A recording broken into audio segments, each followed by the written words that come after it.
Ukraine যুদ্ধ বন্ধ করতে পুতিনকে ফোন করবেন ট্রাম্প।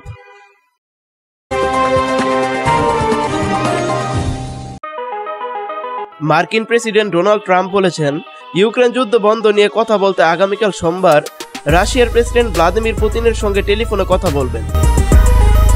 তিনি বলেছেন, এই ফোনালাপ হবে রক্তপাত বন্ধ করার চেষ্টা নিয়ে। নিজের মালিকানাধীন সামাজিক যোগাযোগ মাধ্যম ট্রুথ সোশ্যালে এক পোস্টে ট্রাম্প বলেন, এই ফোনালাপটি অনুষ্ঠিত হবে আগামীকাল স্থানীয় সময় সকাল 10টায়। পুতিনের সঙ্গে কথা বলার পর ইউক্রেনের প্রেসিডেন্ট ভলোদিমির জেলেনস্কি ও ন্যাটোর কয়েকটি দেশের নেতাদের সঙ্গেও কথা বলবেন তিনি।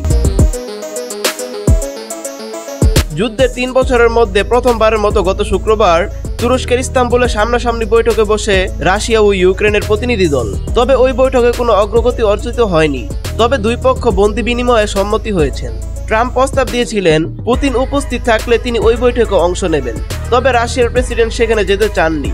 গত বৃহস্পতিবার ট্রাম্প বলেন, পুতিন ও তার নিজের একসঙ্গে বসা ছাড়া ইউক্রেন শান্তি আলোচনায় উল্লেখযোগ্য অগ্রগতি সম্ভব নয়। এর 2 দিনের মধ্যে পুতিনের সঙ্গে টেলিফোনে কথা বলার বিষয়টি নিজেই ঘোষণা দিলেন। এদিকে ক্রেমলিনের মুখপাত্র দিমিত্রি পেসকভ রাশিয়ার সংবাদ সংস্থাগুলোর কাছে নিশ্চিত করেছেন যে আগামীকাল পুতিন ও ট্রাম্পের মধ্যে একটি ফোন আলাপের প্রস্তুতি চলছে।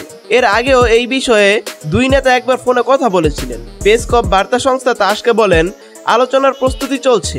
ট্রাম্প ট্রুথ সোশ্যালে বলেছেন, আশা করছি এটি একটি ফলপ্রসূ দিন হবে ও যুদ্ধবিরতি কার্যকর হবে। এই সহিংস যুদ্ধ যা কখনোই হওয়া উচিত ছিল না, সেটি শেষ হবে।